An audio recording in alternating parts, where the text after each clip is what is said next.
Hello, my name is Kudo. There is no question that the League of Legends professional scene as well as the general esports industry suffers from a lack of representation of female pro players. It's quite a controversial subject and most honest attempts to break this trend ends up in failure. Today, we look at the most recent attempt coming from the Russian League of Legends scene. Vaevictis Esports, based in Moscow, has fielded an all-female team to compete in the Russian league. However, the all-female roster has made a complete mockery of themselves in the professional scene. They have also casted another embarrassing shadow in the play to incorporate females in pro play. To further understand the problems with Vaevictis Esports and the lack of female representation, I've enlisted the help of Ilysuiteheart. You may know her as part of the first League of Legends high-profile all-female team, Team Siren. With her help, we analyze the intentions and decisions that made Vaevictis Esports field an all-female team. We will also look at the ramifications of this stunt and dig deeper to find understanding on the failure to incorporate women in esports. My name is Kudo, and this is the case study of Vaevictis Esports and the underrepresentation of women in professional play.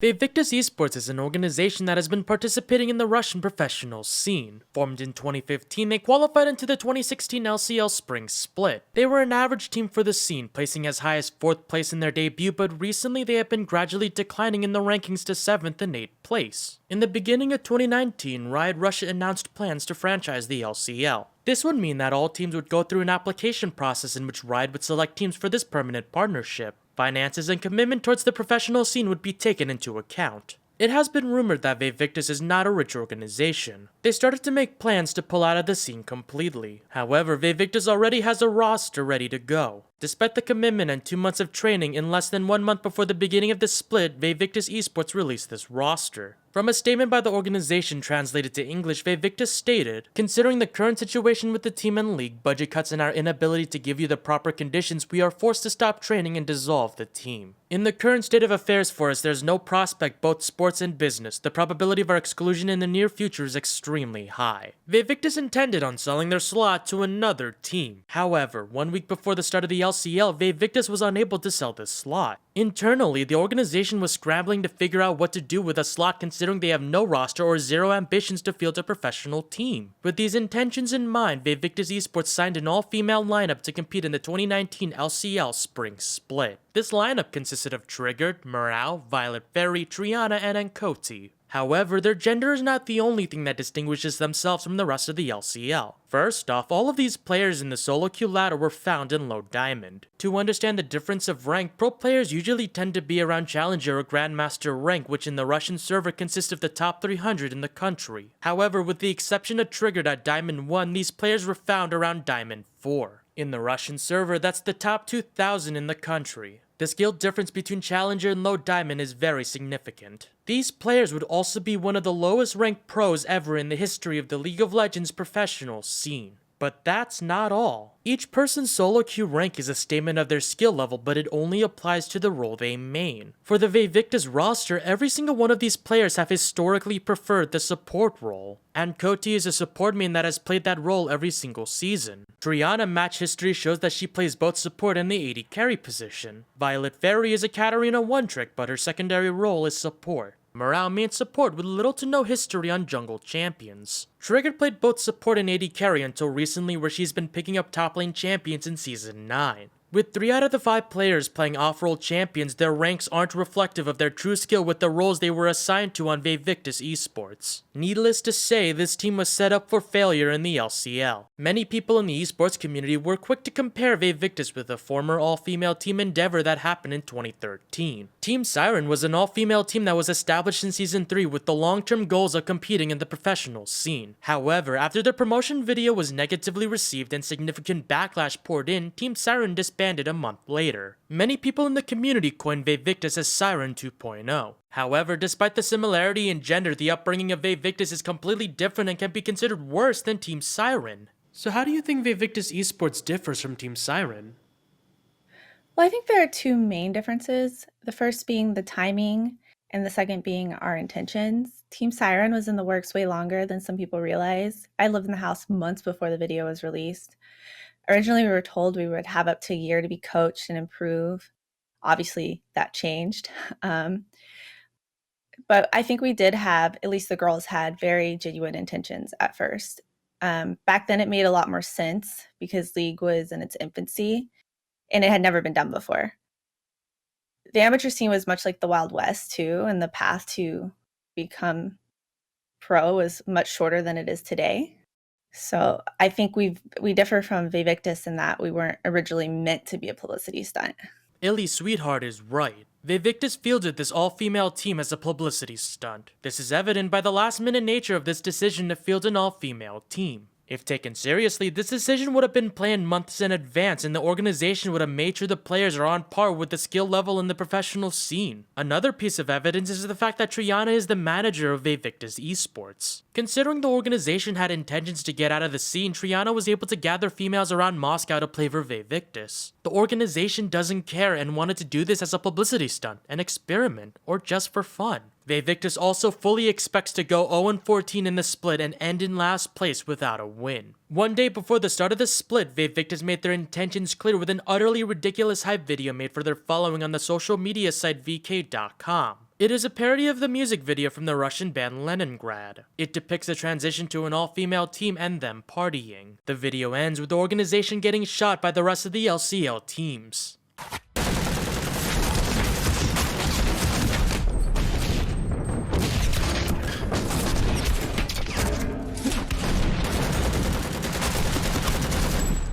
With this foreshadowing in mind, we move on to week 1 of the LCL Spring Split. Needless to say, Vaevictis was horribly decimated in pro play. Every single game was an embarrassing stomp, but on a new and ridiculous level never seen in the competitive world. In their debut game against Rox banned 5 supports against Vaevictis, an act that can either be taken as a sign of disrespect or legitimate bans because most of these players actually main all those support champions. In their next game against Vega Squadron, Vega intentionally stretched out the match to pad their kill-death ratios. This game ended with a score of 2 kills to Vaevictis and 52 kills to Vega, along with a 35,000 gold lead. This can be considered one of the worst professional games in League of Legends history. Later that week, Riot Russia issued disciplinary actions against Rox and Vega. Riot Russia considered Rox banning 5 supports a sign of disrespect towards Vaevictis and issued a warning under the rule that forbids discrimination and humiliation of honor and dignity. Vega Squadron was also warned for intentionally delaying the game, which is considered unsportsmanlike conduct. Riot Russia received criticism for these rulings. While this video won't dive into further detail, it boils down to this specific argument. Why is Riot Russia handing out disciplinary actions in order to maintain competitive integrity when they have allowed an organization to field a team whose purpose is to not play seriously but rather seek attention? Vaevictis ended the spring split with 0 wins and 14 losses. They have become the sole team across all major and wildcard regions to not record a single win in the 2019 spring split. In the middle of the season, they replaced Ankoti and picked up a new player in integrations. In her first game against Vega Squadron, Vega seemingly listened to Riot's warning regarding intentionally stretching the match. So this time they opted to speedrun the game and they ended at 13 minutes. This is a new record for the fastest League of Legends competitive game in Season 9 with turret plating.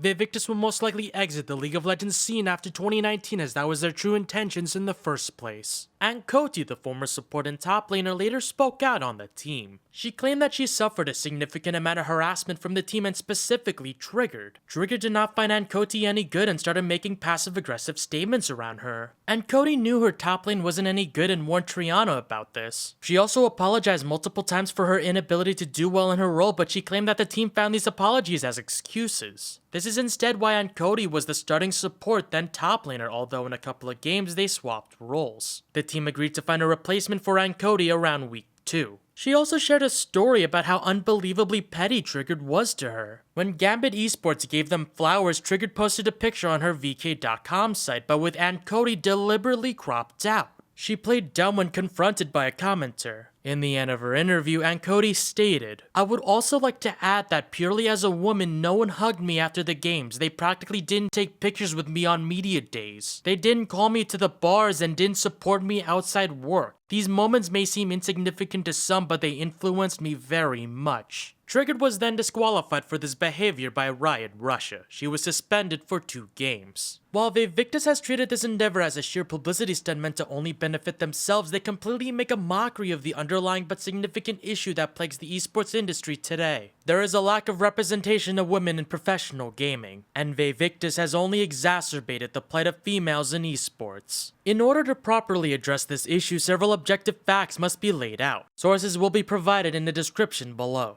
First off, there is no substantial evidence that definitively proves that women are inferior to men in professional gaming. Many studies have tested gender differences in motor performance, gaming behaviors, and competitive tendencies and found no distinctive advantages for males. That being said, the main reason for the underrepresentation of women in esports is due to the firm perpetuation of the stereotype that women are inferior to men in gaming performance. This is the reason some industries are male-dominant. Science, technology, engineering, or mathematical fields are examples of industries that have these stereotypes, and gender stereotypes are still common throughout the United States and the world. When a stereotype is created, the performance and effort of the individual is decreased. It affects the individual by creating a fear that they will be evaluated based on that stereotype. What made you pursue League of Legends as a career, and did you acknowledge that you may have had a disadvantage just because of your gender? League was a big part of my life, and I had a lot of passion for the game. I really cherished the community, and I got to witness basically the formation of all esports and the beginning of LCS and streaming becoming a career. I think it meant that much to a lot of us on Siren too, because a lot of us went on to peak Diamond 1 or higher. As far as harassment goes, there definitely was a lot of it. I would get players who would int me down mid because they recognized me or a teammate. I can't fully say if that was because I was a Siren or a female, but it was definitely very discouraging. So I eventually changed my name because I wanted to focus solely on my play, and I changed it to Teddy Lou, which is my dog. And everyone thought I was a little Asian boy. So I climbed a lot faster after that, and my games, on average, were a lot more pleasant. I would witness other females get harassed in my games pretty often, and it would be way more than just a couple of comments. It would be intense harassment and making everyone in the game miserable just because there was a girl on their team or on the enemy team. I do think things have gotten better, but they aren't where they should be, in my opinion.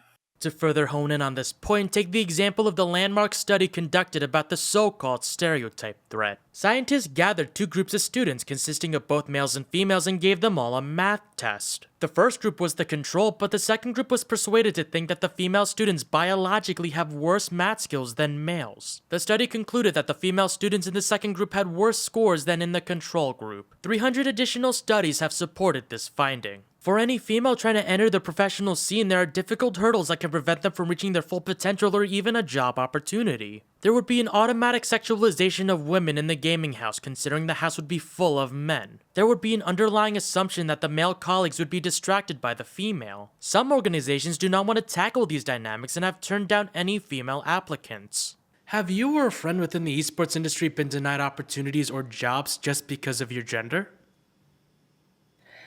Definitely. I don't think women are disadvantaged in all area of esports. My friend put it very well, I think. The entry level for females is lower, but the ceiling is reinforced. For example, like a female streaming plat games at the same entertainment and skill level as a guy will probably get a little more attention. However, when it comes to becoming a professional player, I think it's a lot harder to break through. Late season 3, early season 4, I reached Diamond 1 with the IGN Teddy Lou, and I actually got offered to try out for a amateur team. This was back when Challenger promos existed and there was no NACS or Academy. The amateur scene was very much run by the players and the Rank 5s ladders and Rank 5s ladder. And higher ELO, you tended to get the same people in your games, often since the pool is much smaller. I got the same guy in a few of my games, and he added me after and said I was a really good jungler and asked me if I wanted to try out for his Diamond 1-ish amateur team. I was super excited. I thought it would be an amazing experience for me to get the more competitive side of League and work on my play. I was then linked to stream and put into a call with him. Obviously, he finds out I'm not Teddy Lou and that I'm a girl. He doesn't seem to be bothered by that. However, after our call, he calls up his support player, still live streaming, and says, "Hey man, I found a really good jungler that agreed to try out, but it's a girl." And the support player freaks out, declares there's no way he would ever play on a team with a girl. No girls allowed, etc. And I didn't even get to try out. So on my gender alone, I was denied something. When it was solely my play, I was good enough. But when my gender was added, I suddenly wasn't. And this wasn't an isolated event. And honestly, it was, I don't know, it was very discouraging for me back then. And as far as I know, it's happened to other people as well. I actually know of a big org that even today, someone who's in it who denied a girl a spot on a team when she had equal skill to all the other guys. This was not League of Legends. This was a different realm of esports, and just said esports just isn't ready for women. And when I saw that, I don't know, it was also very discouraging. I do know that there are a lot of orgs and people out there who are enthusiastic to help women, but I feel we get denied solely on gender a lot more than people like to admit. Another thing to note is that any female that obtains a high-profile status within the esports industry is automatically harassed or their integrity is questioned. Take the example of Overwatch professional player Geguri. She broke the gender barrier in the Overwatch scene with accolades such as being the first female to be signed to an Overwatch League team and being one of the youngest professional players. However, at age 16, she had to overcome significant harassment by the community and pro players alike for something she didn't even do. In an online professional tournament, 2 members of the opposing team accused her of aimbotting. It prompted serious harassment towards her, including death threats from pro players alike. Blizzard Korea was even called in to investigate the matter. She ended up live streaming herself to prove that she wasn't aimbotting. However, from the stress of the accusations, she broke down in tears on stream. She was able to overcome, and as of 2019, she is still playing professionally under the Shanghai Dragons. For Ilysuiteheart, she tells her experience of harassment from her exposure from Team Siren. What was your experience with online harassment in League of Legends? Was it really hard to keep playing professionally while getting hurtful comments or comments that sexualized you? I feel being online automatically subjects you to a lot of harassment. Anyone who streams, regardless of gender, has to deal with Twitch chat and trolls and some level of harassment. I feel you gain a thicker skin over time, but there are definitely certain days and certain comments, especially when they're solely based on my gender, that can get to me. More importantly, I think there have been targeted attacks on female streamers, especially back in the DDoSing days. There was a group of people that actually dedicated all their free time to going around and finding women on Twitch or in esports and harassing them and going back to this group and bragging about it to each other. It went from unpaid pizzas to DDoSing to even swatting. Our support Naomi from Siren got swatted. It was after Siren, though. Luckily, the Canadian police are really nice, and she got to take a picture with them, and it was actually ended up being a really cute encounter. But yeah, comments themselves don't really demotivate me, but online, that kind of level of harassment definitely did. When it felt like someone would go that far just to hurt you or stop you. I remember I had the #1 video on Twitch really early in the Twitch days, and I got DDoS the entire weekend. And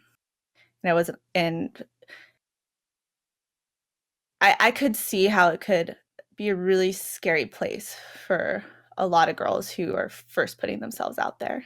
The main problem of the underrepresentation of women in esports is the perpetuation of gender stereotypes. Vaevictis Esports is exactly doing that. All this team has done is perpetuate these stereotypes on a ridiculous level. They make females look awful in the professional scene. The rank differences were significant and the team was set up for failure. The majority of the roster are actually support mains, which bolsters that specific stereotype to all females. There was even ridiculously petty drama that occurred within the team. They have brought about this team in a selfish, last-minute, unprepared manner and at the same time belittle the idea of female participation in the professional scene. In conclusion, Vaevictis Esports is an organization that has brought about a publicity stunt. A stunt meant to increase their own brand image and attention to the LCL while they were trying to sell their own slot. However, this stunt significantly hinders the ability for females to be respected in esports. Whoever that barrier breaker may be, their ability to be taken seriously has just gotten harder. And in order to tackle this issue that plagues the esports industry today, there is a need to eliminate the social barriers and stereotypes that dissuades females from ever attempting a career in professional gaming. I'd like to give a shout out to Ilysuiteheart for providing her perspective and former LCL coach Koifish for helping with translations and information.